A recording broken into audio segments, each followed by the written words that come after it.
Good morning mga kabiyahero. Dito pala kami ngayon sa Subic, sa Dipo sa may PPC. I-pick up kami ngayon mga kabiyahero. Buti na lang pagdating namin kaunti lang yung truck.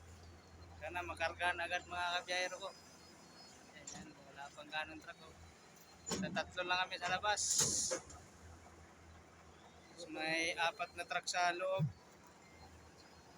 Ayan mga kabiyahero ko. Yung nasa biyahe, mag-ingat po lagi. Magdasal bago umalis. Yan ang laging baon natin mga kabiyahero. Drive safe po, lagi mga kabiyahero ko. Helper ko, busy po yung helper ko maglalagay po ng fire extinguisher.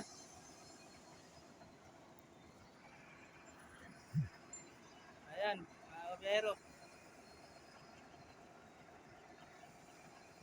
Lagay niya yung fire extinguisher.